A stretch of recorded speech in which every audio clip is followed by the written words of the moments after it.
What's up guys, it's Christian and Emma here with a quick breakdown of FIFA 18 on the Nintendo Switch. As with most third-party Nintendo Switch games, there's always a catch when it comes to gameplay. Whether it's a game running at 30 FPS instead of the standard 60 FPS, or a game just straight up looking worse on the Switch, there tends to be at least one or two issues. FIFA 18 on the Switch tries to avoid these problems by disguising itself as an older FIFA game and hopes you won't notice.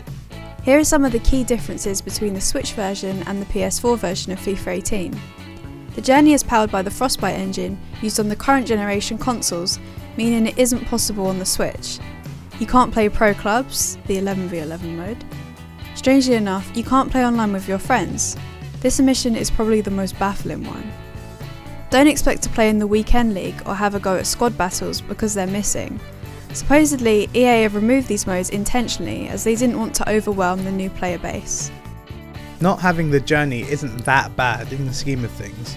Unless you really care about playing against the AI with bits of a boring story in between, you aren't losing out on a lot.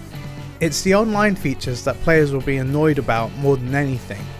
Not being able to play against friends is a joke, however it appears the blame is on Nintendo for this issue. Despite Ultimate Team missing some key features, the main thing that's completely lacking is the player base. As of right now, the Switch version has less than 30,000 transfers on the market versus the PlayStation 4 with over 4 million.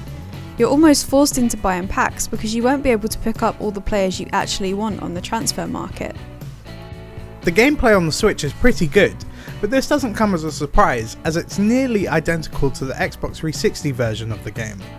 A lot of people seem surprised to find that the Switch version runs at 60 FPS both docked and undocked. Comparing the PlayStation 4 version with the Switch version side by side, you could be tricked into thinking they are running on the same platform. I've put hundreds of hours into those 360 FIFA games over the years. Trust me, it's basically the same thing. This is both good and bad. FIFA 18 feels familiar to returning players, almost as if the only thing different about the game is the new kits and the soundtrack. It's obviously frustrating to pay so much money for an old version of the game, but the question ultimately boils down to whether you want FIFA on the Switch despite it being inferior to the current generation games. The Frostbite engine turns FIFA into a slower, more technical game.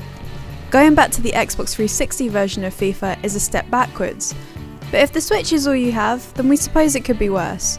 For us, the price is just too high for what is currently being offered.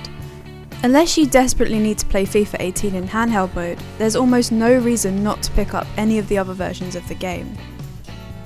Thanks for watching our video, and maybe let us know what you think of FIFA 18 on the Switch in the comments below. If you like this video, give it a thumbs up, and if you like us, smash that subscribe button. Have a good day, and we'll see you in the next video or stream.